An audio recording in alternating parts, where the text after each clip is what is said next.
we're none of us are one dimensional people. We love wrestling, we love MMA, we love boxing, we love all the sports, and then we also love a little bit of anything that's a throwback to our childhood.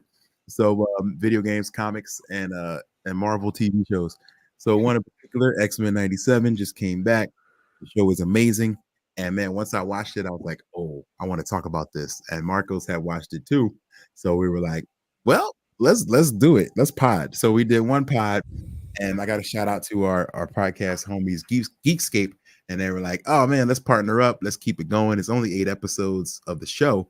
And if you're gonna do a post-show pod, then let's bring it over to Geekscape. And yeah, man, it's been really fun. We are hanging out in the top between 10 and 15 animation podcasts, which is pretty cool. Okay. Very nice. But yeah, man, it is a great time to be a kid of the 90s for sure, because like all our cool stuff is coming back. Unless you're a Nickelodeon fan, then it's not a good time. But stuff gets uncovered. But if you're a fan of Marvel, of comics and stuff, man, it's a great time for content. So here we are. X-Pod 97 happens every Friday. This week I think it'll be up by Friday night. We'll be in Philly doing it together, me and Marco. So that'll be fun. So yeah, we got 3 episodes up right now. You can type in X-Pod 97 and go and check that out. I like it. J-Bone, I know you watch a lot of that stuff too. Do you get down with the X-Men? Yeah, man. I haven't got to check out this new stuff, but I know it's there. So especially now I know Mega Ran's fucking with it. I'm gonna be checking that out too, man. That's some good stuff. That's nostalgia, baby. You know what I mean? I love when they bring back that old stuff like that. It just rewind. Like he said, unless you're a Nickelodeon fan, you don't want to be in that thing. But There's certain things that don't need to be rewound. That's for sure. But if I'm not mistaken, this is that X-Men cartoon that came out, like you said, during the '90s era, right? Yep. Yeah, I love that show growing up, man. I love that show. Yeah. Man, the comments are already popping off over here about these matches too, dude. I love it, dude. Keep them coming. What up, Chris? Checking in from Massachusetts. All right, we got to get into WrestleMania. So, Rand, while I get everything situated so I can get Marcos in here with us, how are you feeling headed into Mania? What are your thoughts headed into this show? Where's your head at? Man, I'm super stoked. I feel like it's going to be a great show that delivers. Mania has delivered, I think, the last few years for sure. I think with The Rock involved, it just took it up to another level. I mean, as we can see, like they're on 15, 16 straight sellouts. They just did a record gate in New York yesterday. Like business is booming, man. And I don't know if I can give Rock full credit. I do feel like we were on a trajectory. Like wrestling has been getting hot and getting in the mainstream a lot, but Rock just took it over the top. And literally, man, I'll be watching every week just to see what he's going to do next. Like his entrance gets more and more like outlandish. Like his promos are just wow. Like it's just been must-see TV. So from the top down, I'm not a huge fan of the tag team match one night and then the actual main event. Like it's a little overexposure, I think, but it does allow The Rock to be in the action and not potentially get embarrassed. You know what I mean? Like, I don't know if he's got the stamina for a one-on-one match or things like that. So I like that about it. But, I would love to have seen like Seth versus Drew get like cap off in the first night, or something like that.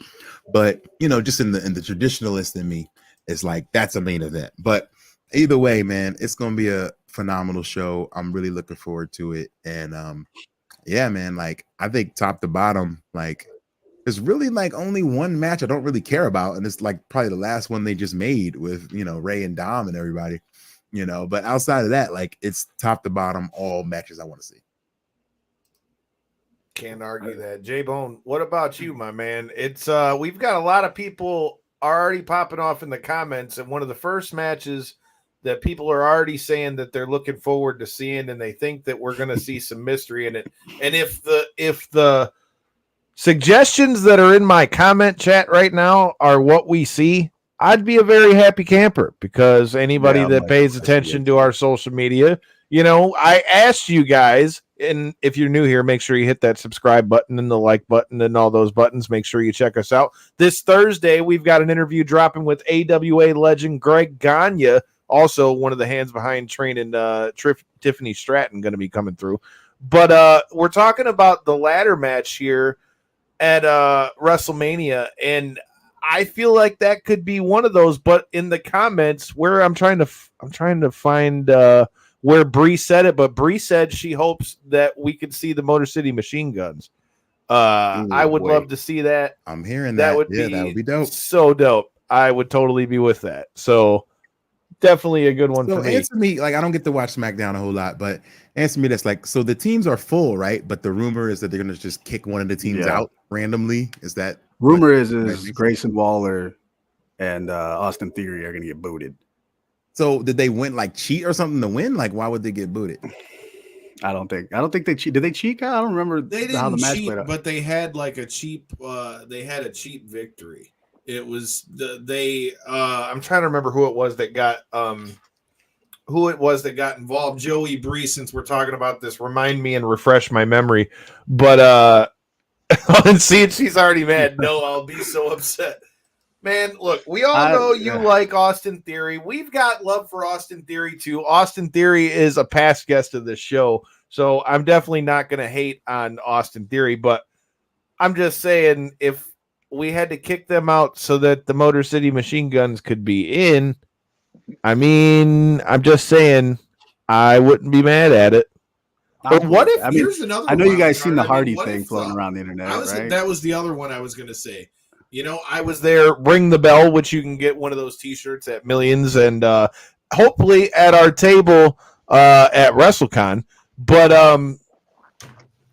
yeah, dude, I think that would be a hell. See, you even said it yourself. You'd feel a little better if that's what happened. See, if the Hardys, the Hardys were there. Are we going with the Hardys or Motor City? Motor City, but I'd rather think see Hardys Motor get the City. bigger pop. But Right. come on, like, Hardys only need to show up to get in the Hall of Fame. That's it. Like, we don't need them doing anything. Like, I don't need these guys jumping off stuff. I don't know their contract situation, so I don't know. Well, didn't I hear somewhere that Matt just said he re-signed? Oh, I didn't know. Yeah, that. I don't know. There's so I many could be damn wrong. rumors Let me flying look around into that as we go in the show. If anybody knows in the comments, but I know there was a lot of talk about Matt Hardy's contract. Especially since yesterday was April Fool's Day, I couldn't tell you what the hell's real. And Matt came before Jeff, so I would assume they're on different deals. Yeah.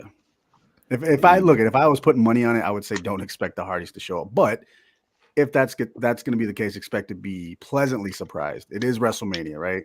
We wouldn't have a letdown tag team into the fold, right? It wouldn't be anybody that we're going to sit there and boo. Well, all night. That's the thing. Like, you don't want. No, respect the Motor City Machine Guns, but you just don't want to, like, the crowd to be like, who? You know what I mean? Yeah. Like, you don't want that at Mania. Like, that's not that big of But a moment. hold I was on, even though, hoping but the Dudleys, dude. To be honest, I was hoping. I wouldn't be mad at. I would not be mad at that. But to that point, to what you just said, though, remember, ring the bell again. We were there for the Royal Rumble. They didn't boo Jordan Grace. This is true. No, they did not. You're right. Not boo, but who? You know what I mean? Well, I mean, we all kind of, you and I felt like that was the consensus, like, in a way, when we were in the arena. But then remember, by the time we got to the car that night, all we saw was people talking about Jordan Grace, and then going back and getting to watch it and seeing the way that they put her over on commentary and all that stuff. I mean, Alex Shelley, remember, has also been in NXT with Kushida too. Right. They've put, commentary will definitely put you over, I mean, but I don't know. I got to go back and watch. Like, I don't remember what the actual, like, crowd response was when Jordan Grace showed up, but and she's, like, so physically imposing, you know what I mean? Like, she looks dominant. So seeing her show up is like, whoa, you know what I mean? Even if you don't know, it's like, oh snap, she's here for business, So I don't know. I don't know if it's the same energy, but I always like to see new stars pop up. Question is, though, if Motor City shows up, do you want them to go over? Do they got to just take it? I don't think they can yet, man. I don't think it's there, right? But I mean, back to the question mark of it all. Why not the Dudleys? We are in Philly. Yeah. You know what I mean? And it's got to be a WrestleMania moment. This has got to be, if you're going to replace a tag team, think about how big the Hardy moment was. It can't be any less than that, right? Bully said, gotta be what did huge. he made some comment about like, oh, if I wasn't under contract with TNA, I would work with AEW for free to help him out. He did today. So he implied like I'm under contract, but TNA and WWE work together. So, you know, you never know.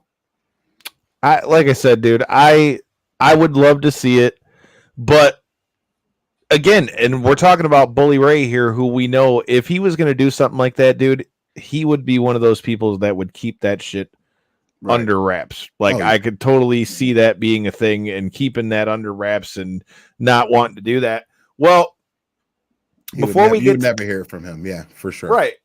Before we get to the actual WrestleMania card, we got to talk about some of the shit that we're getting into in Philly, bro.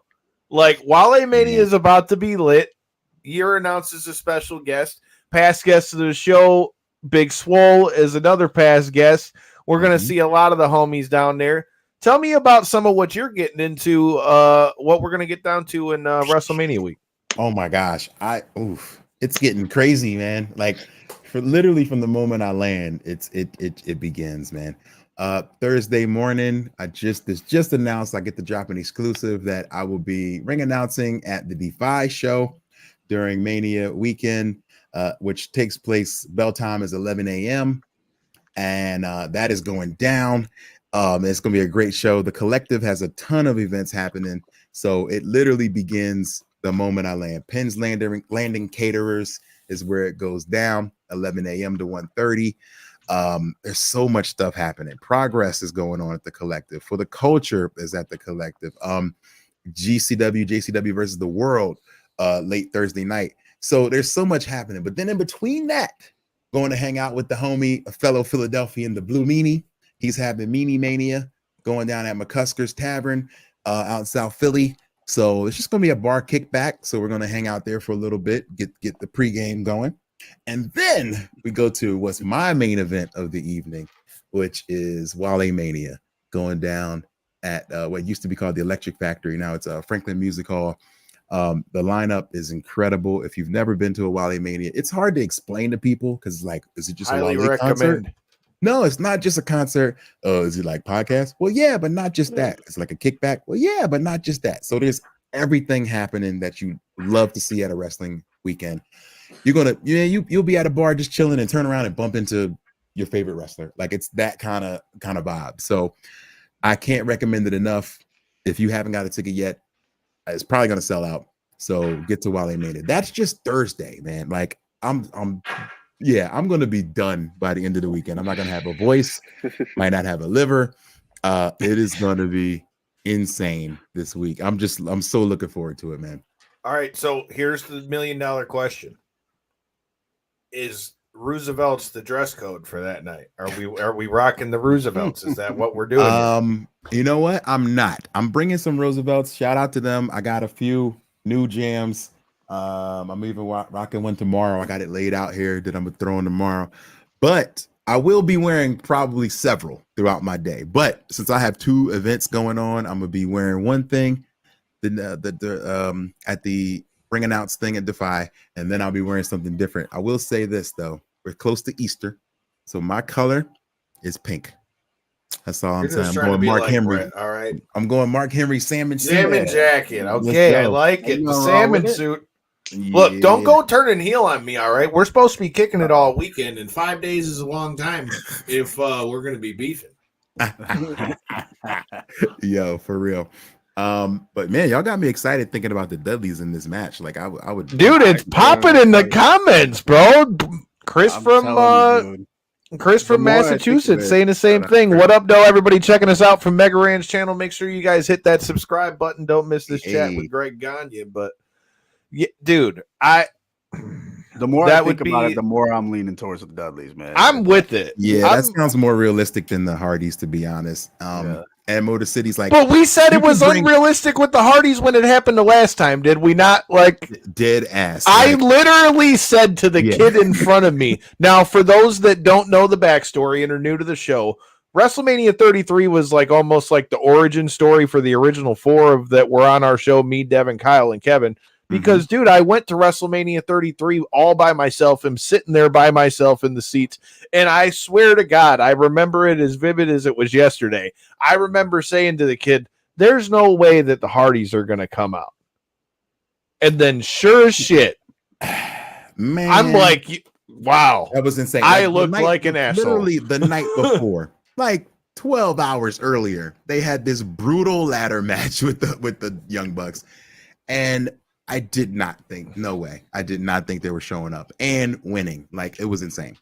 Like, but that's what leads me away from the Motor City Machine Guns. No disrespect, but I just feel like it's a bigger Mania moment to bring back a Hall of Fame tag team. You can bring Motor City in on Monday. You know what I mean? You could do something else with them. But I think for Mania, if they move them out, we're gonna get one of the like Hall of Fame tag teams. Man, that's all we're getting in the comments is that people just want to see this be the Hardys or fucking the Motor City Machine Guns or the Dudleys. I like what Joey's saying though with the Wolf Dogs. What up, O'Donnell? Wolf Dogs, what up? It wouldn't just be a big WrestleMania moment, right? I mean, it'd be cool for us, but it wouldn't be cool like for us. Big, but yeah, it's not going to be that moment that hits the front page of ESPN the next day. Like they're always thinking about that. Like, what's going to be the big story? Watch it be The Rock and Roman Reigns. That'd be hilarious. Now that would be funny. That would be them saying, "Gotcha ass." Could you imagine how much The Rock would be getting paid if he's wrestling twice in one night? And without any further ado, we talked about that X-Men podcast that they got. We've got another one of the homies that's joining us in Philly. The homie Marcos is making his debut to the show. What up, Doe? What up? Hey. So I gotta know who's the dark horse. In the comments, it's popping off over here that in this ladder match, it's rumored that one of the teams that's in it right now is going to get kicked out. And if that happens, people keep saying that they think it's either going to be the Motor City Machine Guns or the Dudleys or the Hardys. Do you got any thoughts on this, sir? And if you had the crystal ball, who's going to be the other team in that ladder match? Is this for me? You guys are asking me? This is for you. Yes, fool. You're on the screen. I honestly, I would love it for it to be the Motor City Machine Guns. I think they're long overdue to get their big break, even though one half of them already kind of got a break. He already got that taste of that check. But I can tell you who I don't want it to be, and this might ruffle some feathers. I don't want it to be the Hardys because I don't think Mr. Joey's with you. Joey said he don't want to see the Hardys or the Dudleys. Yeah, the Dudleys either, because those, number one, the Dudleys, one of the guys doesn't even look like he's completely healthy. He's healthy to live life, but I don't think he's healthy enough to get back in the ring. And second, like we're already seen the Hardys, and unless this is a one and done and they kind of like come in and then go off on their tour, no, because honestly, I also think Jeff can't get out of that contract. But dark horse that my personal thing that I would love for it to do would be God. But I don't know what Tama's brother's contract is. I was gonna say, wasn't he just in an eating contest against the Great Khan or something like that? I don't know. I know Tama is a free agent. I don't know. I've heard Tama's on his way to WWE though. So I mean, then again, who the hell knows? Yeah, then I don't. What if it's Jacob Fatu and Zilla Fatu? Huh, damn it! No, because Zilla, you know who Zilla's rocking with, which me and Ren have had conversations about. Like, I don't know if that tag team would work in the main E. I like it, man. Like I said, all the more reason that we're talking about why we're so hyped on WrestleMania. With that said, let's start with some more of the stuff we got on night one. We talked about the ladder match. I'm not gonna lie. Let's start with this match. This match is one that I think could very well steal the show. We talk about stories, we talk about build-ups, we talk about all those things. Bro, two brothers fighting. You got the twins, you got the Usos, one of the best tag teams of all time. say what you want, whether with them being in WWE as much as they have, but dude, they are one of the best tag teams of all time. I and think you've got them facing each other. I think this has the potential of stealing the show night one. Yep. Outside of the of a couple other singles matches that are important, I think this one, honestly, if done right, we might see the end of the Usos, at least until they're in their retirement Hardy phase, you know? Because if they put it together and Jay continues on his trajectory to be the breakout star of the year, then I will keep them separate. Like, I get it, you know, they got separated to have this match, but why stop there? Like, you know what I mean? I don't know, man. I hope that ain't the case, but you know, we don't know. I hope it's not, because I feel like you could end this match with them shaking hands, hugging, you know, loving each other, but just maybe agreeing to go separate ways or whatever, you know. I mean, they could end it like that and still have a disrespect. Like, they hug, and then, like, you know, Jay or something would be like, yo, we good, Oos? And then he'll be like, nah, we ain't good, but you got it. And then, you know, kind of keep them away from each other for a minute. Yeah.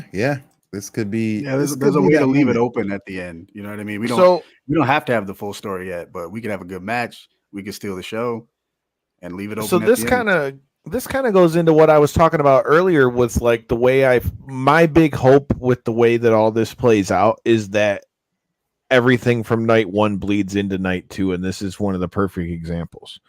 Even to both of your guys' point, whether they stay beefing or at the end of it we get the big hug or whatever, I hope that it all just kind of bleeds into it, especially because, again, I stick by what I said. I feel like you can't tease the idea of the bloodline rules regarding that match and it not end up being that way. I guess I maybe might have foreshadowed a little bit of my pick in that match when we get there, but we'll talk about that in a second. But I really feel like, you know, you can't tease that without that happening. But I think the way this will all be best is if it all bleeds into one to another. As far as this match, though, dude, I think it's going to be yeet. It's not going to be no yeet. It's going to be yeet in this joint. I think it's going to be a damn good match, though. I'd love to see if we could see Rikishi involved in that, too. I was about to ask, like, what do y'all think? Are we thinking we're going to get Rikishi? Like, there's another yeet. Even this, maybe if you cut away to him or something, he's on the side, he's kind of tearing his eye, you know, but like, he's got to be there. I think he needs to be front row. Yeah, I agree. Even if it's just a cutscene to him, or maybe even then, you know, in the back, just kind of telling them both like, "Yo, go get it," type of thing. Yeah, he needs to be very minimal. I don't. That's a bold take, though, Marcos. You think that this is going to surpass Brett versus Owen? Ooh. Yeah. What? You know why? I mean, you know what though? I think we can, because that's the standard barrier, right? I mean, if that's what you're trying to. Because there's really nothing else. I mean, compared to it, yeah, but them are. Let me explain why. Let me explain why. That match was excellent. That match was excellent, but I honestly think the match was put together so Brett could completely give his brother the rub. Pause as the you know, but honestly, I think at the time that they had the match, Owen was not Owen yet. Like, he had broken away, and they like kind of rush shot this match. I think he would have been better otherwise if they would have kept it alone. But I think it was a one-off match. Yes, it was a technical masterpiece, but I think based on the fact, like, we were all in the building, me, you, and Rand, when they came out and opened up like Royal Rumble, that was an electric moment, and they didn't even do anything. Yeah, and it's like you felt it, and honestly, Brett and Owen did not give us that. It was kind of like one was a baby face and the other one was a heel, and I didn't like the fact that during that time Owen was portraying a chicken shit heel, which those are not. I don't like those. You know, it's a personal preference, but I'm not a fan of those. That's fair. I think that's fair. I get it. That he didn't play, but that's kind of what isn't Jimmy the heel here? Like, I feel like, not to say they haven't necessarily. Well, they've been. I don't know. I think that's a little That's bit a of good recency point, and it bias. wasn't a one-off though, because they had that match Oh, in they the did have cage the after steel that. cage. Yeah. But Right. It was not a one-off. The main match, like people referred to their Mania match over. But that's what they're comparing it to, just because there's only been, I think they say it's only been like this is the third one or something like that. Matt and Jeff were the other one. Yeah. Yeah, and it's like honestly, both guys are talented. Like if you take their move set, is the same move set. I don't think you could do that with any of the other two matches with the brothers. Like if you think about it, they both have the same finisher. They both have the same setup moves. It's just one has a charisma that jumps off the scale compared to the other one. And it's not even their fault. It's the fact that one of them is booked more featured and the other one is still playing, the family first role. Right. Like, you know what I mean? Like if they would have gave us, like with Brett and Owen, the biggest thing that I didn't like is that if they would have given Owen a proper babyface run and have him face his brother when his brother turned heel, then you would have seen more nuance. But it was kind of like, all right, we want to put Owen over, and then he kind of made that a part of his character. But then after a while, they just stopped addressing it. It's kind of like he fell back in line. Like I think the Usos are at an age and at a time where both of their careers they can elevate each other and make it so it could be on the KO, Sami Zayn level, where it's like it's going to be a banger. Like think about it. Those matches were ran twice. I think this is going to be a proper feud that's going to play out over years. Yeah, I hope so. I mean, I'm not mad at that. I feel like. So, have we talked about who's going over? Who's winning? Who we think? I think I already said I think it's going to be Yeet in this one. I think that I think Jay is going to keep it. Where are you going with it? Who do you got on this one? Me? I think Jimmy needs it more. Needs it more, but who do you think's getting the dub? You know what? I think I'm gonna say it might depend on what night this happens on. If it's night one, it's night one, according to what Triple H said. Then I think it's Jimmy, because I feel like night one is Bloodline night, because I think the story is getting finished on night two. So that's what I think. Can we talk about the elephant in the room? You're not talking about the meat in the sandwich. We're gonna get a triple threat. Between all three brothers, and that's never happened. At least one that anybody cares about. Wow. That'd be sick. I'd have to look that up. Yeah, I don't think that's ever happened. We haven't had a that'd be sick. That's gonna be sick. That would be nuts. Like, you know what I mean? That could headline a pay-per-view. Like, like I look at when two people link up and have a match, if it could carry a pay-per-view. Back in the day when Brock held the belt hostage. Another yeet, bro. It seems like everybody's going yeet in this one. But a lot of people are saying, like Brand did, that Jimmy needs it more. J-Bone, who you got on this one, bro? I'm gonna let him finish. You were saying something. Go ahead, man. I'm saying, like, I want to see Jimmy win, because I think when it comes to wins and losses in the bloodline and any storyline that's directly with the bloodline, that it's part of the bigger story, I don't think it matters at the end. I think the only win-loss record that is truly going to be a big deal is what happens at the end of the main event, night 2. Okay, I can see that. So, God, that's just it's a coin flip for me, dude. I do think Jimmy needs it more, just because of where we're at right now. Because Jay is potentially, he's a main eventer right now. So, it depends on what kind of mood we want, right? What kind of mood do we want leaving night one? Is it all bloodline? Because that's how you make them stronger, make them all win. Yes, but that's how you do said, it. This is the it depends on what we game. want, right? It depends on what we want out of the bigger story. Do we want the bloodline to be stronger for Cody to defeat it? Do we want it to look like there's a light at the end of the tunnel, that Jay win. You know what I mean? It just depends on where we want to go. And I think that's the beauty of it. We can go any way. And I think the all two-night of thing, us are going to be like, hell yeah. If But last I'm with year him. I is want to any see that triple threat now. Now that I'm thinking about that, yo, for real. let's get that booked, man. If last year is any indication, and if we talked about, and there's been some talks where they say they want the WWE universe to feel like the Marvel universe. So if we're running that, I'm always thinking Avengers, because Avengers Endgame was like the perfect wrap up of 10 years of us, being invested. So this isn't as long, but it's very similar. I think night one, like last year, we ended with the bloodline's down. It's over. Bloodline's going to crumble. And then night two, the same thing again. So I think we flip it this year. We get bloodline rules, bloodline everything first night. And that's Infinity War. And then we get the end game happening on Sunday, which is I like that. I like that. Actually, I would do a little bit of a different caveat. Think about this.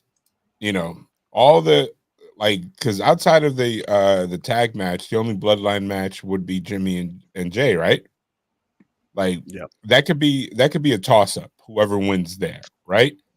And then no matter what happens at the end of the night, you have The Rock, everybody just like dominate all the baby faces, close out the show with them looking unstoppable. Yeah. And then you know what? Night two comes around, Cody gets his victory. And then, if we're going the way Rand was talking about it, you could have The Rock looking at Roman like, bro, what just happened?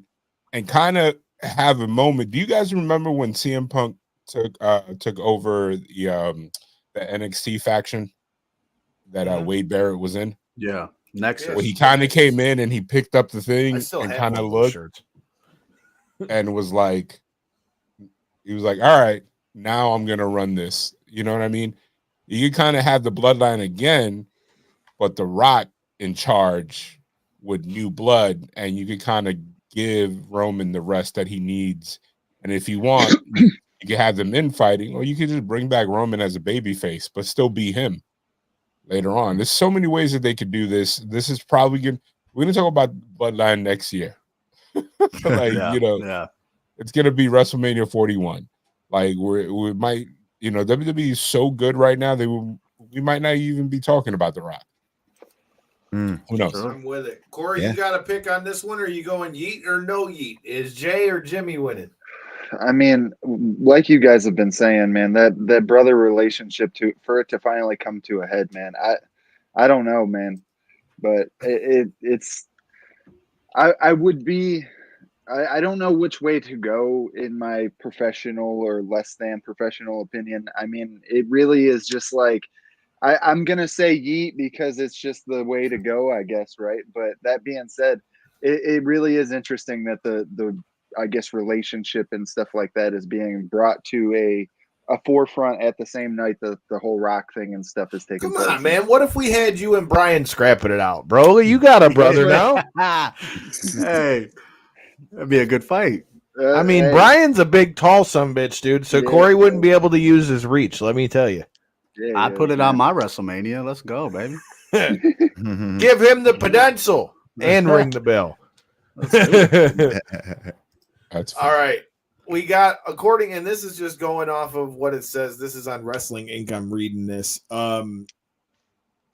We've also got Rey Mysterio and a new member of the LWO in Dragon Lee versus Santos Escobar and Dirty Dominic Mysterio. Do we have thoughts on this match, gentlemen? Marco, since you were late to the party, I'll let you go first. I mean, this is honestly probably just a setup to shift storylines. It's a lot of moving parts in this one. You got Dragon Lee officially joining, even though he's quote unquote been affiliated with LWO for like what seems to be the better part of this year. And then you get Dom, who's kind of like, this is like smart booking, because if Rhea goes away, Dom is going to still need to be a heater for somebody. So just put him with a Legado Fantasma, and then they move on. They do a switch. and then they continue the dad feud, and then at a certain point, you flip the switch on Dom, or you don't even have to. You flip the switch on somebody else. You give Ray the heel run and reunite with his son, which will be kind of interesting. It'll be a shot in the arm. You know what I mean? Yeah. Yeah, man. I don't know how to feel about this one. So before I give my thoughts, Rand, what do you think about this, dude? I don't know a lot about it. I don't get to watch a lot of SmackDown. Like I said, I just catch a lot of highlights. But I've heard people talking about a possible double turn or a way to get some sympathy for Dom and turn it like maybe him getting kicked out of Judgment Day at some point, leading to us feeling some sympathy for him. He comes back to Daddy and they hug, This has been the storyline that'll never end with Ray and Dom. So, you break up to make up when you're family, usually. So I'm hoping that at some point, I think, if you can get the crowd to boo, then you can get them to cheer. And, I feel like the redemption of Dom is one that would be amazing to see. So maybe this is a seed on the way toward that. But we'll see though. I think Bree is right. This match seems thrown together. Yeah. Unfortunately, how about the freaking the moment where Ray is standing right next to Carlito and is like, "Oh, I got a partner." That other guy, not him. This one over this guy. It's weird. It's the Latino, African American sandbox WWE style. But I get it. I guess a creative mind is focusing on the main storylines. I think the Bobby Lashley and this Legado Fantasma LWO storyline is going to get pushed to the forefront just after WrestleMania season, when they get to flesh everything out. I think these smaller feuds are what the WWE runs on in the off period in the summer that gets them, to the potential of being major WrestleMania matches. So, it's a payday match. And I'm always happy. Everybody get that check. You know what I mean? I'm with that. Because on Monday we'd be sitting here talking about why wasn't Dom on the card, or you know what I mean. So it is a match that was thrown together, and we want Dom on the card. He deserves to be there. He worked hard. He's the biggest heel in the company. So it is thrown together. I think I agree with Bree. It's thrown together, but we need him there. And what better counterpart? You got to boo him. You need him. Who do you got then, J-Bone? I'm taking Dom and Legado del Fantasma. Let's go, man. Yeah, I think Legado Fantasma, they're a good group. There's talent in there. You got to think about. I think all three are second generation Mexican royalty. You know what I mean? Mm-hmm. And then you got Dom in the mix. I think this is the first time there's going to be 4 guys outside of Mexico that all their dads are Hall of Famers. And they're not using masks. They're killing it. If you go watch their matches, their stuff in NXT, with both factions, it's pretty good. Okay, so this is kind of hinting on some of what my thoughts are on this whole thing, and I'm gonna put it like this. So I don't know if you guys have peeped it or paid attention, but we've already seen the cracks with Judgment Day. You've already started to see Mommy get mad at Dom kind of stepping out, and you've seen Priest and all of them pissed because he not only did that, he brought him back to the clubhouse. I feel like this match is going to continue to kind of put cracks down the Judgment Day. And that's why I'm going to disagree with you guys as far as to who I think is going to win. I think that Ray and Dragon Lee are going to get the dub in this one. And because Dom loses in this match, I feel like it's going to further kind of drive that rift down it, because they were all kind of pissed about, oh, why'd you go do this without, talking to anybody? Why'd you not consent with me? When he went over there and showed up and Rhea's like, oh, why didn't you say something to me before you went over there? I feel like all that's going to happen. I think eventually, to the comment, I think eventually Dom and Ray will eventually have their big reconciliation thing at some point. But Dom's obviously still one of the hottest heels they got in the business, but I feel like this is going to further kind of lead to the split of Judgment Day. Not necessarily meaning that they're going to break up at WrestleMania, but I think it's going to further like kind of make that crack a little wider. I think the Judgment Day breakup, along with a lot of these factions, I think we're going to be faction heavy leading into SummerSlam and Survivor Series. I think people are going to start jumping. Like I can't even pronounce Mr. 87 full name. December Black 87 is saying like, we're going to kind of plug and play with people. You know, it's like the only people that I feel bad is the two factions with Bobby Lashley and what's his face? Oh my God, with Karrion Kross. Yeah, those factions are like they're getting so much TV time, and like their story is not coming across the screen, man. Yeah, I don't know who to blame there. Like, Red, have you paid attention? Especially, I'm with you, and especially them bringing back Paul Ellering with them too. Like that group's got such the potential, and then we don't even need to talk about Bobby and B-Fab and the Street Profits. You got all the talent in the world there. Like that's a group where when they put them together, we automatically thought, oh shit, this is going to be the new version of the Hurt Business. And then they gave them a different name and they kind of like started them up and cooled them off. So I definitely feel that. I hope both teams in that match, you know, can get heated up maybe after WrestleMania. But as far as this one goes,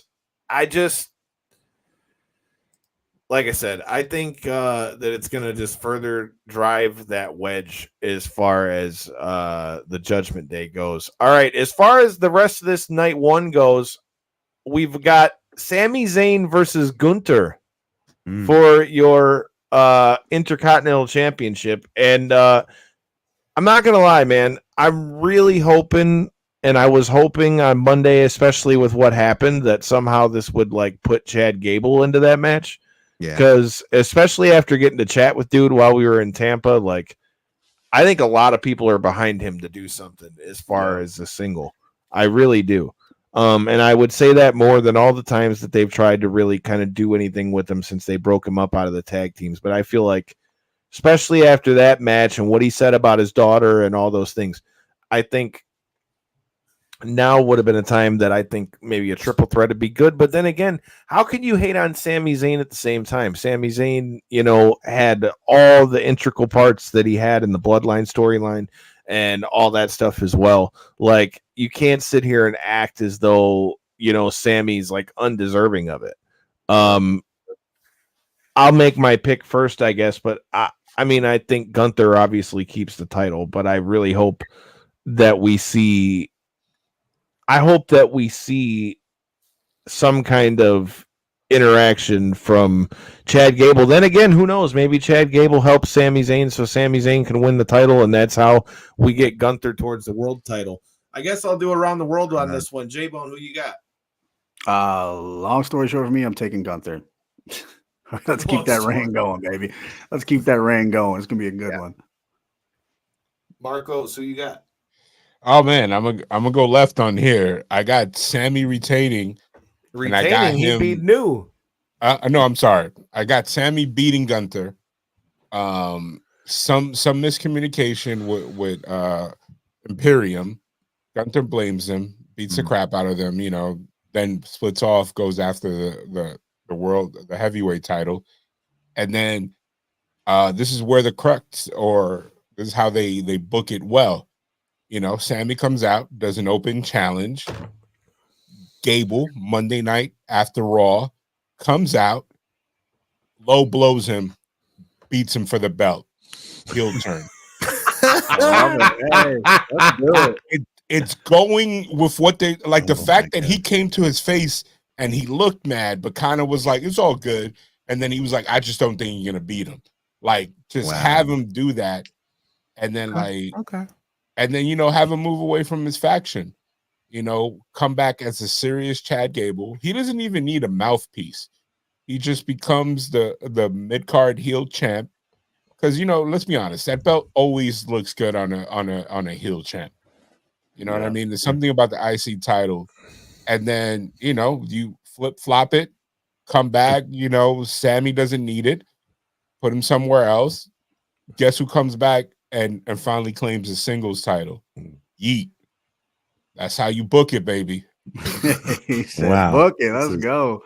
Give him the pencil. What you got, Rand? Man, he done booked it all the way to SummerSlam. I ain't mad at that at all. I want to keep the reign going. I feel like I'm with J-Bone. I want to keep the reign, but like it's probably time for him to move into the main event picture. I've been saying it. I would say, but then not against Roman. Like, Roman's very protected, so is he. But, if I'm saying that I think what's going to happen, I think Cody and him is a great program to go through the next year with. There's a lot of great programs that can happen with a different champ, with a different world champ. So, yeah, I could see, I don't know, but Sammy's such a lovable loser, no disrespect, but like, he'll make you believe, he'll make you take you to the end. And then, and he won last year. He got a dub last year with the Usos, got the big win. I think so yeah, but I think, if I had to pick, I say yes, Sammy gets his moment. Wow. And then think about but then but it has to be some shenanigans. Like you got to keep Gunther strong. Yeah. And then think about the next pay-per-view that's around the corner. Think about the next pay-per-view. They just announced it today. The Clash in the Castle. Yeah. Gunther, before that, they're doing Cody. France. So they're doing Backlash in France. So we're in Europe. So you know what I'm saying? Cody and Gunther. Look at Cody and Gunther, and then when he's healthy, Punk and what's his face? Punk and Drew. Yeah. I was gonna say Drew's got to be a big part in that show. No, I'm hoping Drew's champ for that show. What's crazy? What's crazy though is none of this works if the tribal chief retains his title. I don't think he's going to retain. I think I don't mean to segue too quick, but all I'm saying is we ain't getting Gunther there if Roman retains. You know what I'm saying? So, I mean, Roman ain't gonna show up for Backlash regardless. He wouldn't show up. He wouldn't be on that show. How about I think we get an IC title main event. How about this? Since we kind of like flip flop the picture, like what do you do with the Money in the Bank? Like, what do you do when anything? You got that, like I said, with the cracks with Priest, bro. Like I'm telling you, they're already. I feel like they could play it into somehow of a thing where they're like Dom keeps kind of doing his own thing away from what Judgment Day is doing. And that could be that on one side, and Priest says, I've spent so much time looking out for Judgment Day and Judgment Day business and all this stuff, but I'm Senor Money in the Bank. You know what I mean? It's time for me to start worrying about winning world titles. I think if they lose the ladder match, then I think he cashes in. I think and this is funny. This is funny, and again, because I don't know why I sit and think about random stuff as I'm driving and everything. So watch out if you're on the road with me. I could see Drew winning. I can see him taunting CM Punk. I can see Priest's music hitting. CM Punk coming in, low blowing Drew or something. Drew loses. Drew is livid and goes on a tear. You give Priest a mini run. Somebody beats him for the belt and then gets fed to Drew in one of the European shows. And that's how you take care of everything, because they said something about the new rule, which they haven't really talked about, but I remember hearing it at the pay-per-view, is you have a calendar year from the day you won Money in the Bank to use it. Yeah. So, you think they would let him expire, or somebody else screws him up? Like, yeah, I don't think they're gonna, like, if it was anybody else, the fact that Priest is such a good worker and he's so over. He's like one of the biggest non-masked Hispanic superstars that are out there, and he has it. He's money. It's just one of those situations that it's just not the right time. Mm-hmm. He's basically how the situation Drew was in last year, the Clash at the Castle or whatever, where it's like, man, we can really put the belt on him, but this will mess everything up from here on out. So I think Priest gets a mini run. I don't think they're gonna go over and give him a messed up because they would have done it. They would have done it. How many times he tried to fail a cash it? He's gonna win. Okay, I know we're spending a lot of time on this match, but I had a fantasy book. I didn't know we were going to get to this part at this point of the show, but I fantasy booked the hell out of this already, and it was real quick. I'll try to make it as quick as possible. Go ahead. I got. Okay, so we got Seth the night before. They're going to get their ass whooped. Seth's really going to get beat up bad, and Drew might help in that. When Drew and Seth go at it, Seth's going to be that guy. He's going to be fighting up, getting his ass whooped the whole match. Somehow he's going to pull it off, or go back to Seth Rollins cash in on Brock and Roman. We're going to see that again with Priest on Rollins, kind of bringing it full circle. Like, hey, you did it to somebody else. We're going to do it to you type thing. Maybe Priest wins the title at Mania and sets it up for Drew and Priest. Seth kind of moves on out of the picture maybe. That was my fantasy booking. That's where I'm going to go with it. But I'm not mad at that. I'm not, but like, where does CM Punk go? One of those two guys. He said he wants to go with Drew at some point. So I mean, and he's still got to finish healing up back because Drew technically ain't going to lose that match. So that could implement Drew against Priest at some point. Yeah, I think Punk comes back for whoever's not champ yet. I don't think he goes for the belt straight away. I like it, and I agree with that. You got to rebuild him back. Can do a grudge match. No title needed for that. Yeah, you don't need a title. So many. I'm kind of with Donald. I hate to say it, but I kind of feel like Donald, where like, I don't know if Priest is there yet, man. Like, I love him. I think he's there. My guy, man. They've had him in garbage storylines. He's been chasing the R-Truth around all year. Like, it's just that. Come on, you don't do that to world champ. Think of the resume of everybody that's successfully cashed in, man. You don't do that to champs, though. He has not looked dominant at all. Last time he's been dominant is when he was beating up Bad Bunny. That who he lost to, by the way. I don't know, man. Seth lost the match that he was in WrestleMania when he closed the night out with the belt. Yeah, and he lost. But did you not know and feel like Seth was Triple H's guy? You man, Donald coming with the flames for Priest. Nobody would care. You knew that before he lost that match. Before anything, we knew he was one of Triple H's guys.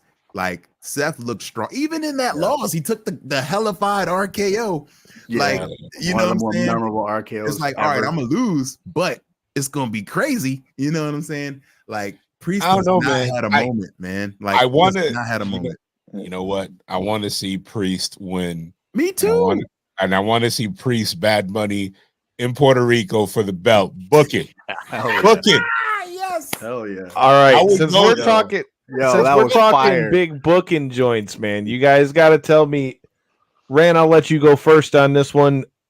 It also is looking like night one we're going to get what could be like one of them superpowers type tag team matches in this one. It looks like we're going to get Bianca Belair, Jade Cargill, and Naomi versus Damage Control, Asuka, Dakota Kai, and Kairi Sane. What are your thoughts on this link up, bro? And how do you see this match going? It's a big link up. I'm so excited. You know, we've been waiting for Jade in a moment with Jade. So I think they dominate this match. I think they dominate it. And pull it off. I do think eventually this clique kind of spreads out and goes their separate ways, or maybe even all out a fight, or somebody gets kicked out. I would love to see. We talked about it from Rumble, Jade and Bianca as a tag team, like running roughshod over the women's tag team division, like keeping them belts for a year. Hell, let them be the men's tag team.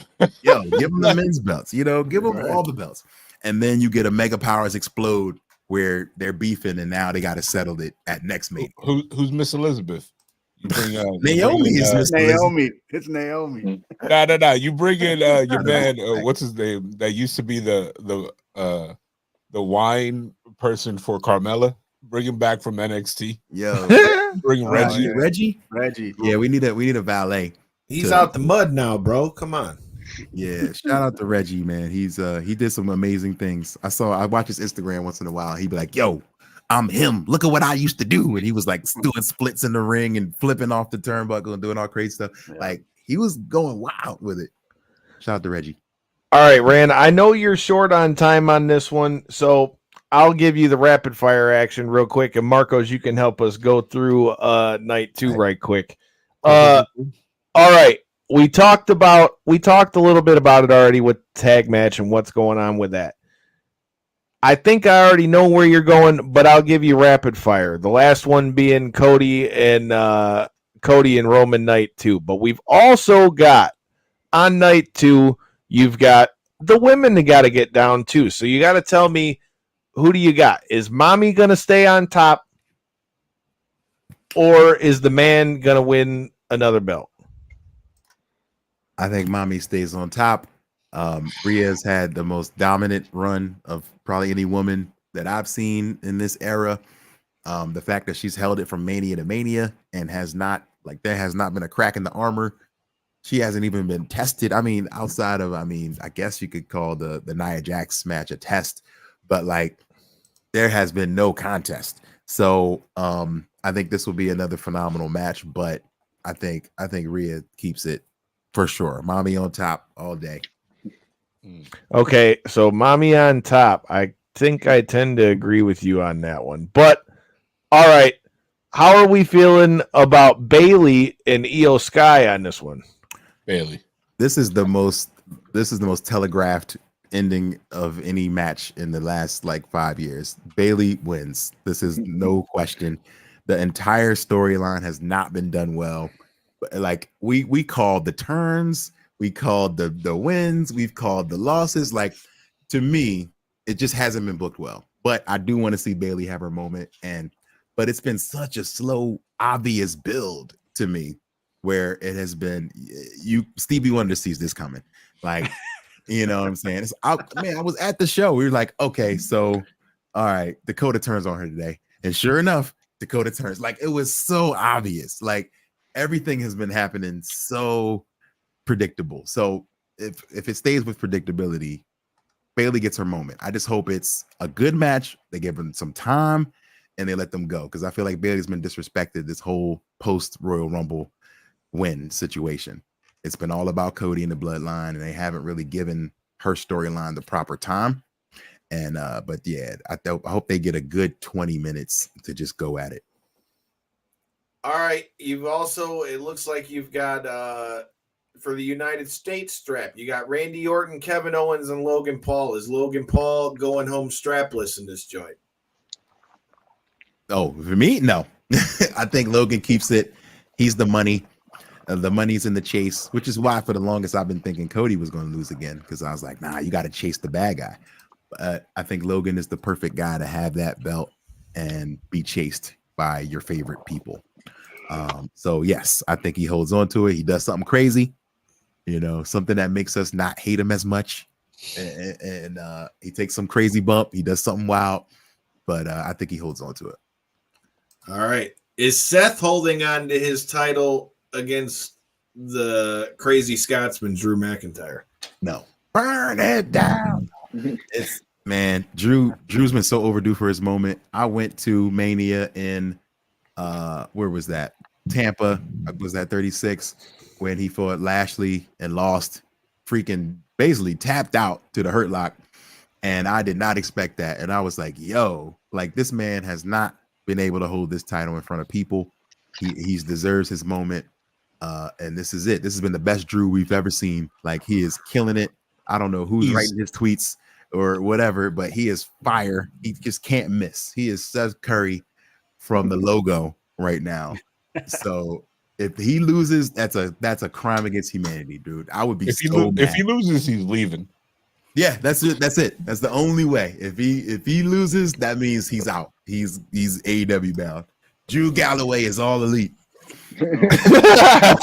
Oh man, You heard it here first. No, because WWE is not going to let him not have a no compete clause like AEW did. So that's not going to happen. But all right, that brings us to the main event. Since I know you got to run, I want to hear y'all's thoughts on this too, but I'm gonna give you the quick and dirty answer. The whole time I was like, man, you got to keep. I love the chase. Like I think the money is in the chase, but you can't let down another stadium full of people again. You can't.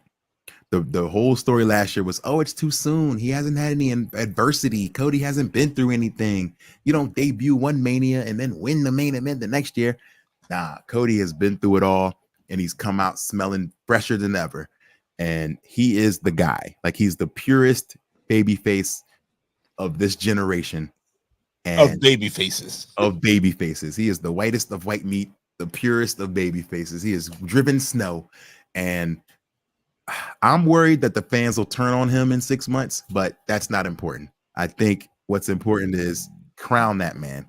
Like this dude, the first one to show up, the last one to lead a building, a good guy to everybody. He is the face of the company. Like crown that man. That's all. I mean, and for what? Like you hold on to him to pass Hogan on third place on this record that is never going to be broken by Bruno. Like there's nothing else to do with Roman at this point. Ain't nobody else to fight. Give that man a rest. And somebody said the next Hulk Hogan. Hopefully, like all the positives about Hulk Hogan. But yes, he really is the all-American hero. Like this feels like prayers and vitamins all over again. And in 2024, they said that couldn't work. And it's working. He is such a white meat. You know what I mean? And it works. Like this dude ain't got to cuss. He ain't got to yell. He's just passion and just being a good person. So you have to support that, and you have to give it to him, because at this point, I think they thought, oh man, they're not gonna love Cody this long. Like I really think they thought that. They're like, they're not gonna love him this long. This is gonna fall apart. And we want Cody, man. The Cody crybabies have spoken, and you have to crown him. If you don't, this is not as big of a crime as Drew not getting it if you don't win, but it's a crime if you don't. I'm with it, bro. I had to give you the rapid fire because I know you're running short on time. I'm curious. I want to see what y'all. I'm gonna keep this open because I want to see what y'all say about it, because I know everybody has thoughts for sure. All right, Marcos, since you're the other guest of tonight's show, and we talked a little bit about your guys' new joint, the X-Men 97 pod, and all that good stuff. So make sure you check that out wherever you get your podcasts after you hit that subscribe button to Knockouts and 3 Counts, of course. But with that being said, how are you feeling about night 2 versus night 1? What are you looking forward to as we talk about night 2? But before you give your answer real quick, I gotta give a shout out to our other sponsor, May 3rd. It's gonna be Cinco de Mayo, but it's gonna be Cinco to catch an elbow. Mitten Muay Thai is going down May 3rd, the Imperial House, Clinton Township, Michigan. Here in the Mitten. Get you some mitten, get you some Muay Thai, watch somebody get knocked out, get you tickets now. Tell them Knockouts and 3 Counts sent you. But yeah, how are you feeling as we head into night 2 of Wrestlemania? Night 2 is gonna be killer. It's gonna be the culmination. It's gonna be like, I think night 1 is gonna be killer, but I don't think it's gonna be like last year. Last year, night 1, they came out with a chip on their shoulder. It could happen this year, but I think night 2 is so stacked. Like you have so many factors. You have more consequences. You have both titles being defended, unless they do Drew night 1. Who knows? It's gonna be a good show, and I think, you know what? Give me the main event. Give me Cody, Roman, Bloodline, the Cody Avengers. Just go over the top, cut people's match times. I don't care, because I think it's going to be a spectacle that people are going to be reeling. and then Monday is just gonna hit harder because we're gonna get the quote unquote season premiere of the WWE, which are gonna hit us with more surprises. And so, Marcos, you're coming, right? Yeah, supposedly. Come on, man. We gonna be in there. I'm gonna see the Raw after Mania and the SmackDown after Mania because they're headed to the Mitten. It's gonna be a hell of a week in this bitch. But I think DJ stays. He's there for a little bit, man. I don't see his he's schedule. There for a little bit. I don't see his schedule filling up. Like, I think he's doing everything deliberately. I think he wants the time to be able to go between WWE and his football company. And then, he doesn't have a franchise right now. I think it's a fun time to be a WWE fan. I think last year, in the beginning of the year, it was a fun time to be an AEW fan. Now it's really a fun time to be a WWE fan. They're like running on all cylinders. And it's like, even when they make mistakes, their mistakes fall in the right place that they're able to seem like they planned it. You know what I mean? It's like, I'm excited. This is the first time I'm excited for every match. Even the thrown together matches, like they could like LWO versus Legado Fantasma, like these guys could all go. Like if any of those guys were in an indie show, they can main event. Like they're not slouches. So don't think because it's a throw together card. It's like top to bottom. Like, think about it. Like Io Sky, and she's probably the most talented import that the WWE had outside of Asuka. And like, you know what I mean? These are three women that you could put the title on anyone. So it's packed. I dig it. J-Bone, what you got for me, man? How you feeling as we head into night 2? Bro, night 2 is going to be cinema at its finest. We're watching a movie, dude. And like Megaran said, like everybody's been saying, we got the Bloodline versus the Avengers. That's what's going to happen. I want to see, and if I'm fantasy booking this thing, I want to see everybody at least pop their head in. I want to see guys front row. I want to see guys standing at the curtain. I want to see Sami Zayn just checking it out because we knew what he had gone through with the Bloodline. I want to see Rikishi sitting out there. I want to see the entire Bloodline, everybody out there, everybody who was involved in this Bloodline story, period, from start to finish. I want to see at least peep their head out to see what's going on because it's that important. I think as far as the match, like I said, it may not be the best wrestling match we want to see, but it's going to be a movie. I think both guys could go. They have great chemistry. Cody has gotten a lot better in the ring, and Roman, like, honestly, people will say, oh, he doesn't have a lot of moves, but the moves that he does do, he puts time behind them. Right. And it's just like, it's all about how you carry yourself. He feels like a big deal. Like, you know what I mean? Like everything, the time he takes for his entrance. That's why he's like, honestly, he's so mainstream without even catering to the mainstream. He's just being him, and is probably right up there with Stone Cold right now in pop culture in terms of how recognizable he is. A couple of years ago, when they were trying to push him as a babyface, as much TV time as he had, he could probably walk in the street, and if they weren't a wrestling fan, they didn't know who he was. Just wasn't working. Now it's like, man, it's like he's a complete character. He doesn't have to do anything else. He's a creative character. Like, he don't have a ton of moves, but all his moves matter. Every single move is impactful and it means something. You know what I mean? So yeah, that speaks volumes to his work too. But like you said, man, it's gonna be that match. Think about the entrances for that match. Just for that match, who knows how long those are gonna be? Those are gonna be a spectacle. Just the pageantry of it all. We know how WrestleMania is, but from start to finish, every single eye in the wrestling world is gonna be glued to that TV, dude. And it's gonna be amazing. I think it's gonna turn out amazing. So I have a question for you, Kyle. Yeah. Who are the run-ins for Cody? Who are his elected Avengers? Who's going to come in and give Bloodline their comeuppance? Because I know Randy Orton's got to be one off rip for me. I feel like that all kind of has to tie in. I think Randy Orton's going to be involved. again, I go back to what I said when we were talking about night one. I still don't rule out the idea of Seth, being pissed because of whatever happens on night one, because again, I just feel like you can't say bloodline rules without it being bloodline rules. So for that to happen, they have to lose somehow on night one. So yeah. I just feel like, with that said, I think that that's all gonna tie into it. But with that said, I think Seth could come down there and make it seem like he's gonna help Cody, and then leave him hanging. But I definitely think you'll see people like Randy. I think Seth will be involved in it somehow. To be honest with you, realistically, bro, the biggest Avenger of all of them, again, going back to what the point I was making, could be The Rock for him.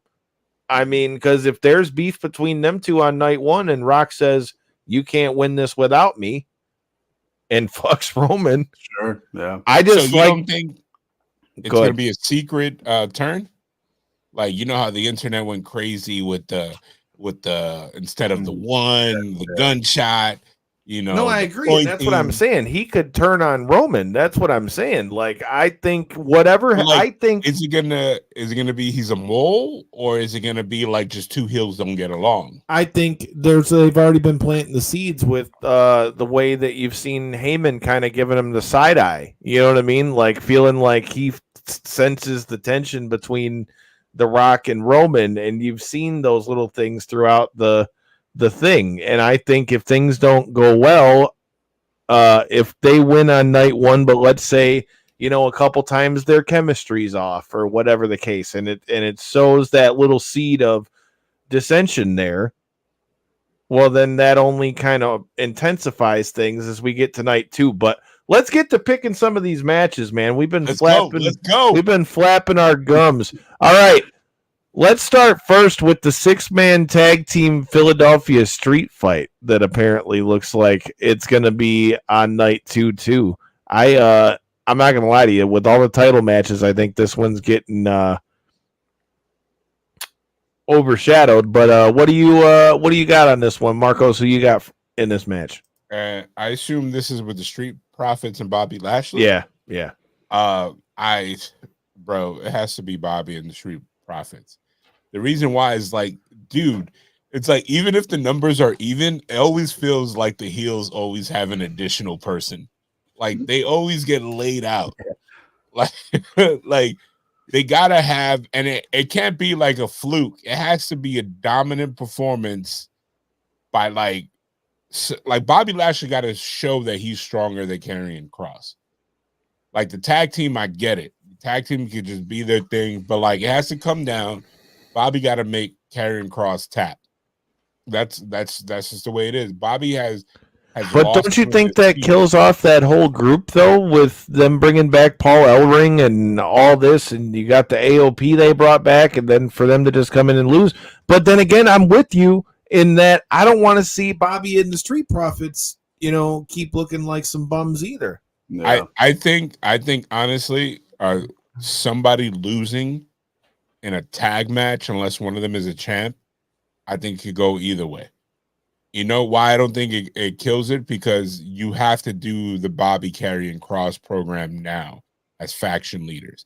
I think this all leads to some kind of cage match at a certain point. No, I don't think they're big enough to have war games. They might team up. I think the war games this year is honestly, and this is just off the top of my head, is going to be Judgment Day versus LWO with Dom on it. That's war games for me. I can see us getting there. You know what I mean? And then the women's war games is already there. We already know what that's going to be. Mm-hmm. Like if everything stays together, it is. J-Bone, what do you think in this one, bro? You got the 6-man. Do you got the Street Profits, or are you going with Karrion Kross in their group? I'm taking the Street Profits and Bobby Lashley, man. Wasn't it last year that Bobby Lashley didn't even get on the card? Was that last year? Yeah, I think so. Like a big deal. Yeah. So look, it's his comeback here at Mania, dude. He deserves it. The Street Profits do too. I mean, they've been playing great roles, man. So I don't like Kyle, like you said, I don't want to kill off that group. You know what I mean? I don't want to make it to where we're killing them off. But as far as getting the victory, and I think it needs to be Bobby pinning Karrion Kross, or at least making them tap, something like that. But they'll get to it in a way that we don't make that faction look completely weak. But as far as a win, Bobby Lashley and Street Profits is my pick. Because, like, agreeing with J-Bone, like, if you think about it, that's how they lead to major pay-per-view matches. Like, having the leader beat, like, somebody on the tag team. You know what I mean? Yeah. Like, we've already seen this. Like, it was like when Gunther was facing Chad Gable and his faction. Like, you know, Chad Gable made one of his guys tap. He never made Gunther tap. Like, you know what I mean? Like, so I think in a pay-per-view, it's not necessarily, I don't think win and losses count anymore unless it's a title match, honestly. Like, if it's a feud put together, I think everybody wins. Look at Jay. Jay didn't win the belt, but he literally has been on fire since. Like, I would have never predicted that. He ignites the crowd like nobody except Cody does. So, I don't know, man. Like, they can continue it. I like it. All right, next match that we got on here. We talked about it briefly with Megaran, the triple threat for the United States title. Do you think that this is a match where they have the other people involved for Logan to have a way to win without making either of the other two look weak in this one? I don't know. I think he might lose the strap in this one. J-Bone, who you got? Ooh, dude. It's I think he keeps it, man. I think we're gonna keep riding that popularity. Does Jake Paul get involved? I hope so. In some capacity, I hope so. I mean, it's and just then Mike Tyson's got to come out for Kevin Owens. Yeah, there we go. We'd be printing money at that point. They already are. I think we got to find a way for KO and Orton to just they'll go at it and he'll get the sneaky pin, the cheap heat, and I don't know, a schoolboy roll up, something stupid. I don't know. We'll figure it out along the way, but it's gonna be a good match. And like every match we see with him is great. I was literally just saying this to my jiu-jitsu coach. Shout out to Big Don. I was seeing him on Easter and I was telling him, I was like, dude, look, I was not a fan of what they did with fighting and all that stuff. Yeah. Being from the fighting world, but I can't not respect what them guys have done. And I said when we were talking, like, I was there at the guy's debut. I've seen a lot of his matches in person. Like, Logan Paul, you can say what you want, but the athlete that kid is. The same with Jake Paul. I mean, realistically, dude, he's still having to get in the ring with these people, whether they're old or not. That's an argument for another time. But Logan Paul's definitely showed out. And I mean, how can you hate on what the guy's doing? I mean, they announced that after WrestleMania, Prime is going to be the first on-mat sponsor for WWE going forward. So that's, that's something to be said. As far as the match, though, I want to say he's leading the drive to Cleveland, right? He's leading us into SummerSlam. I was going to say, I want to say he's going to lose the title, but the more I think about it, fuck it. I think Logan Paul keeps his strap. A cheap way, though. We got to find more ways to hate him, right? You got three guys, plenty of ways you can do that. Nah, all right. Corey, you want to go or you want me to go? What do you think about Logan Paul, dog? What do you got? I mean, Logan Paul, like you said, Kyle, I think he's done a really great job of doing a really great job in this space. There's a reason why he's now carrying a belt, and it seems like wrestling fans in general have kind of accepted him in this position is because he's done such a good job in every role he was given, it seems like.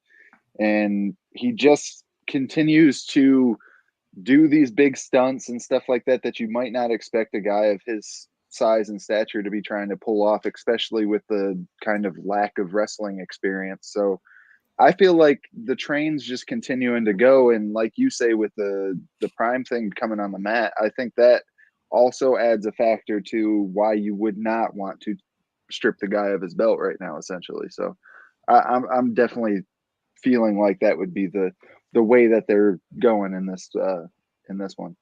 That's 3. Well, It's not going to be a clean sweep, guys. No sweep today. Randy Orton takes it. Randy Orton catches Paul RKO on the prime mat. That is advertisement. But the prime mat's not till after WrestleMania, though, so that'd have to be an extended RKO. I bet. No, I think they're gonna put it on there for that match. I think they do. Yeah. I think either way, you got Randy. You got Randy winning. Randy's a Hall of Famer. They're gonna give it to him, and then at a certain point, Logan Paul chases him, but they're gonna pair Randy and KO off with KO being the heel. I would prefer, or give Randy the heel. Like, I think Randy, he looks phenomenal. They're not going to give him the world title. When doesn't Randy Orton look phenomenal? No. This is like cheats. Like, no, this is like even. And no, I'm not saying he does steroids. I'm just saying the guy always looks like $1 million. Just for clarification, like he looks better than bald Randy Orton. You guys remember bald Randy Orton? Oh yeah, the IED. Yeah, like he looks better than that, and that's crazy. Randy's here to stay. I think you have more money and more eyes. Logan Paul beating Randy in Cleveland with his brother coming out to help him cheat. You know what I mean? And then you move on from there. I don't think Jake is gonna appear because he's busy training for Mike Tyson, and they got to sell that. And I don't think WWE's in the business of promoting another fight company. But they're homies with Mike Tyson, though. They would help Mike promote some. Promote some shit. When it comes to Jake Paul already showed up in Saudi. I understand. I understand that, but this is before the merger, man. Like, now that they're with the UFC, you think that they're not thinking about that even more? No, because Jake Paul Jake Paul is not out there trying to work with the UFC. Else he would have crossed smashed in an MMA cage completely against the UFC. Yeah, like think about that. I think if you have Jake Paul move into the space, I think it's after the Mike Tyson match, and then Jake Paul will do I agree. Division. But I mean, who knows? Maybe that'll be because he gets knocked the fuck out. But speaking of title matches and things, we got one more before we get to the title match. What do we think about LA Knight? Yeah, about him against the Phenomenal One. I think Styles on this one. Low key, this is going to be the match that people think is going to suck, but it's not. Go back and watch their old TNA stuff. Those guys could put together a match. If you think this match is going to suck, you have no clue. No, but I'm talking about the people that don't know the history. No, I agree. That's what I'm saying. If you're going into this match as one of those fans, and then the WWE, it's funny because they can literally just go, what do I have on this top shelf? Let me put this together. Oh, you remember that main event that people went crazy over in another company? Here it is. Yeah. Even better on a bigger scale. Like, I'm waiting for the GM to be 100% good, and then you're going to see AJ versus him. You know what I mean? And then, like, there's so many matches they could do. Like, quietly, Friday Night SmackDown has become TNA Hall of Fame day. Like, you know what I mean? Like, they have so many guys on there. And they have what's her face, Naomi back. Think about that. Like, so many matches that they could put together, and if by some reason the Motor City Machine Guns come, they're gonna go to SmackDown, and then it's kind of like, bro, it's like you have every single person that did anything in TNA in the early to late 2000s that that matter. True. Like, true. All right, J-Bone, what you got? Or you made your pick in this one, didn't you? I didn't. I'm sorry, I didn't hear if you said who you got or not. That's why I asked. AJ Styles. Okay, so you think AJ wins? I feel like LA Knight's got to win, but J-Bone, who you got? Bro, I'm glad you guys pointed out the fact, because when I looked at the match card, I was actually around other people, and they're like, "Oh, that one's kind of whack." I'm like, according to who? Like, that is going to be a banger match, dude. LA Knight and AJ. I'm taking AJ because. Wow, really? Rough so hard for you to make that pick. But hard take. It is a hard take because I like LA Knight. I'm LA Knight guy, but it's a constipated AJ Styles. I think AJ Styles is going to take this one. I didn't hear what you said. What'd you say? I said that's a constipated take, but I don't even know why I said hard take. I meant hot take. I don't know. Don't listen to me, guys. It could be hard and hot. It's getting late. But yeah, dude, I think LA Knight's got to win this one, dude. Like, I think they've cooled him off a bunch. I feel like he's got to win this somehow. Like, AJ is cemented at this point. AJ can lose and it doesn't hurt him. I feel like LA Knight's got to win this, or at least let there be some kind of bullshit finish so that it can keep going, post WrestleMania. If I'm picking one, I think LA Knight's got to win, but I wouldn't be shocked if this gets drug out a little while. I don't think LA Knight wins. The simple reason is because I don't know if you guys noticed, every time DJ shows up, they minimize the exposure of LA Knight because of all the accusations of him biting DJ's character. So yeah. Like, I don't know. I think this is gonna be a good match. If you haven't seen it, just Google AJ Styles, Eli Drake, and you'll see the table that is already set for what this match is going to bring. Yeah, dummy. With that said, all right, we got all title matches the rest of the way through this one.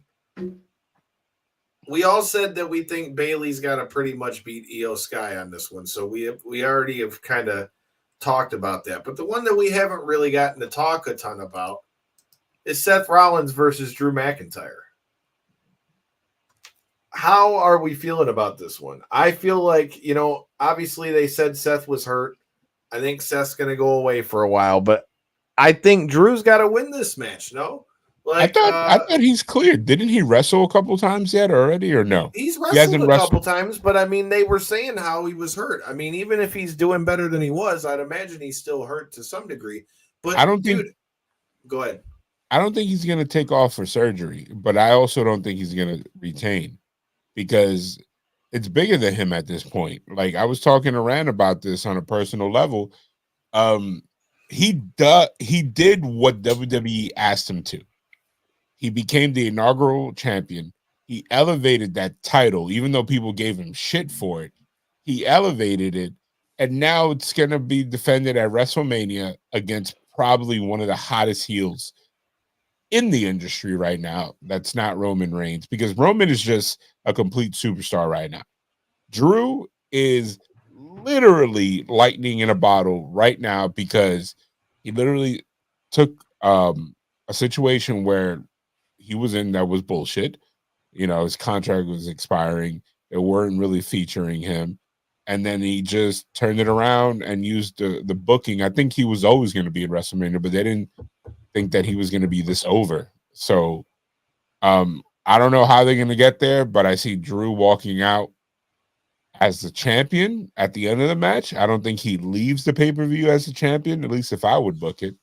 But, that's just my hot take on there. All right. I think we're on the same booking scheme here, man.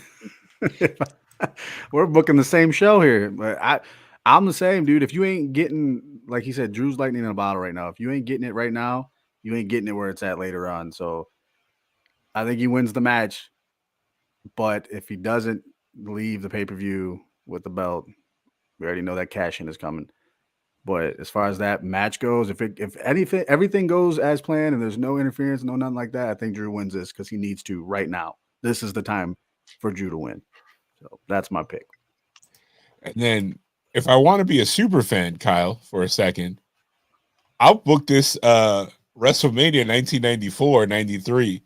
Have CM Punk be like, after it's gonna be so much overbooking.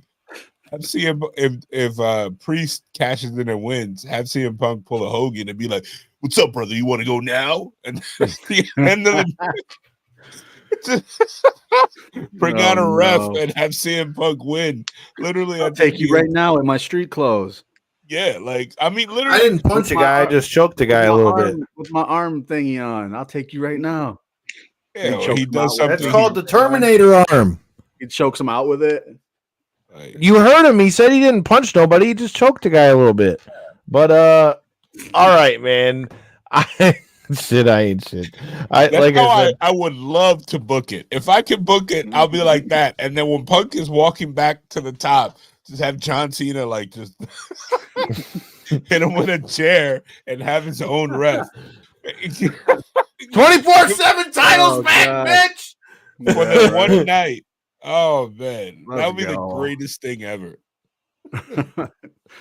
All right, that brings us to the match that everybody's talking about. Everybody's, got their thoughts on, got their opinions on, got all them thoughts on. So, all right, we got to talk about the main event in Cody Rhodes versus Roman Reigns. Corey, you're going first. Who you got? Do you think? Remember now, bloodline rules, we don't know if that's going to be in play, but I think as most of us said, we feel like bloodline rules is going to be how this plays out. So, is Cody going to finish the story? Or are they going to say, hell no, we won't go? As somebody who was bitching about this earlier on my long ride home from work, I need a damn vacation, and somebody else that could use a damn vacation is Roman Reigns. He's been sitting atop of the throne, one could say, for a very long time. And to all the fans' points, it very much seems like now would be the time for a Cody kind of takeover. I mean, it seemed like that was kind of in the books already for what was going to take place last year. Like Rand had said earlier before he had to dip off, it just seems like that's been, maybe they weren't expecting it to last this long, for the train to be as popular as it is, but it seems like with everything that's taken place between him and The Rock on the lead up to this now matchup that's taking place, it's just like, it seems like the cards are all kind of falling in that direction where it seems like that's the right move. I mean, you gotta eventually pay that Cody one off. That's how I'm feeling. All right, Marcos, you're up next. Is Cody finished this story, or is it hell no, we won't go? Oh, he's gonna definitely finish the story. I think the beauty and the art that's gonna happen at that match is how we get there. Like, we could overbook it, have so many people run out, or we could do simple. For all we know, bloodline rules will be in effect, but then Cody opens the show hot backstage and cuts a Cody-esque promo and plays on Roman Reigns' manhood and be like, hey, if you can't beat me one-on-one, you're not as good as you could say you are. Fight me for real. And have him in the locker room and be like, hey, check this out. I know we said we were going to go out there and do this. Let me do this alone. And then The Rock says, whatever, I don't care what he says. We're going to make sure he retains. And then somehow. You better care what The Rock says. And then somehow we get there. There's so many ways that they could go. They could have a number of different players. I know the one thing that's going to be awesome is one of three things is going to happen. I think Cody wins in both of them. Either Cody wins, Cody and friends come out, they overcome the odds. Nobody actually helps Cody win, but they stop him from being, double teamed or anything. They give him the fair match he deserves. 2, Cody wins and it's an implosion of the heels. 3, all 3 scenarios, Cody wins. 3rd, Cody wins. Cody and friends, help him. At the end, there's a bloodline implosion, and we kind of get the same thing that happened the night after Raw when Shawn Michaels lost and had to go away. In this scenario, Roman leaves. Rock comes back night after WrestleMania, said we're reevaluating until until I say so. We got some new members. You bring in everybody from the islands that just got signed, whether it be Jacob, whether it be Tama, new blood, keep bloodline presence there. And then towards the summer, when you actually need Roman, because I don't think Roman was going to Europe at all. I don't think win or lose, he's not going to those European pay-per-views. He doesn't need to. Then you bring back Roman and start pushing them back to the forefront. That's my hot take on that. I think Cody ends the night as champion. I don't know if they're gonna do a feel-good moment. I think they should. And I disagree with Rand. Rand said that he thought he wasn't gonna be a great babyface champion, that people might turn on him. I think Cody has different sides. I think we're finally getting the Cody Rhodes that people wanted. Past guest of the show, Human Tornado. Uh-oh. What's up, Human Tornado, man? We saw you in what was it? It was at Wrestlemania, right? And we seen him a bunch of places in LA. Yeah, I think he was still rocking the knee brace. How's the leg now? But anyway, yeah, I think it's a bookend, not the end of the story. They keep it pushing. Man, but Tornado can't tell me you forgot about the homies from Knockouts and 3 Counts. You got to come back through. Shout out to Tony Thunder. Man. All right, J-Bone, what's it gonna be? Fantasy booking this thing. I want to know who's gonna win. I mean, the easy answer for me is Cody. And like you said, how do we get there? We gotta make a movie. It's gonna be cinema. And for me, it'd be cool if we did kind of a passing of the torch type gig. And I'm talking like, let the Bloodline Rules thing be in effect. Have Rock, have Solo, have everybody down there. Cody by himself, and out comes guys like Sami Zayn. Maybe KO, I doubt it, but Randy Orton. Let's get Randy Orton involved. Let's bring out John Cena. And who's the anti-Rock of all time? Who's his biggest arch rival? Let's bring out Stone Cold Steve Austin, because that is another big star. Let's pass the torch to Cody. If I get to see Stone Cold come out again, dude, I'm all for it. I got tattooed after the last time. I will not get another tattoo this time. Would that not be the biggest passing of the torch, though? From Stone Cold, John Cena, let's pass it to Cody. That'd be their kind of nod, like, okay, Cody, take the reins, quote unquote, pardon the pun. Take the reins into the next generation. Take 24 over, and you're the new big baby face of the company. That's if I was booking it. But if he had the potential, simple answer, Cody's gonna beat Roman. Let's go. We're gonna get that feel good moment, like you were saying, though. Last year we didn't get it. This year we're holding babies up. You heard it out here. Human Tornado Thursday in Philly. We're gonna be in Philly with the homie Mega Ran, and we're gonna be checking out Wrestlemania. Having to get a couple of drinks in this joint. If you're out in Philly, make sure you hit that subscribe button so you can check the boys out. But man, we've been talking for a long ass time. It's Wrestlemania week. Marcos, you didn't get to come in the beginning and talk to us a little bit. Didn't get to talk a little bit about the X-Men pod. Before we get out of here, let everybody know where they can check out the X-Men pod. Your thoughts on you can check out the X-Men pod 97. Me and my amazing co-host Mega Ran is available where all fine podcasts are. You can check our social medias. I'm at the Sunset Kid 56. Of course, Mega Ran. Have you hit? Huh? How many sunset flips have you hit? None. Sunset Park is where I'm from in Brooklyn, New York. If you know Brooklyn stand up, Sunset Park all day. Yeah. So check us out. We're gonna have so much fun, man. A couple more episodes to work. I think we're gonna film one or tape one at a certain point tomorrow or Thursday. Who knows? But we're gonna be out new episode each week. Check out our current one with Cam, aka Seahawk on Twitter. I appreciate y'all having me on the show, man. Hopefully this is one of many. Hopefully I won't be this long-winded. I was just tired. And when I'm tired, I ramble. It's a late one, man. It's a late one. Yeah. It's all good. Hey, man, I got to get up early to go try not to go postal, but then I'm headed to Philly. But that's not all of the action that we're bringing to you from Knockouts and 3 Counts. Make sure you guys hit that subscribe button so you don't miss any of it. Again, shout out to our sponsors, Mitten Muay Thai.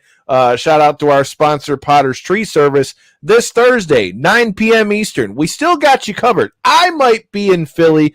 I might be having a good time at Wally Mania, but this Thursday, if you tune in right here on this channel you're watching right now, you can check out our interview with Greg Gagne. Yes, that's AWA legend Greg Gagne. We talked to him about Remco Toys and a new toy line they got coming out there. His new podcast with Magnum TA. Stay tuned for more about that.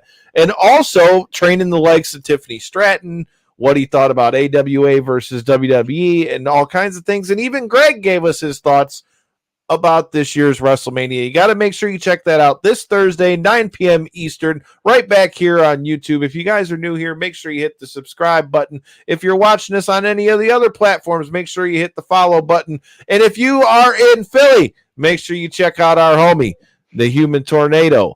And all of you guys who are watching from Mega Ranch channel, we appreciate y'all. Make sure you hit that subscribe button, not only for us, but for the X-Men pod. Until next time, in the in-between time, watch out for the pod. Peace.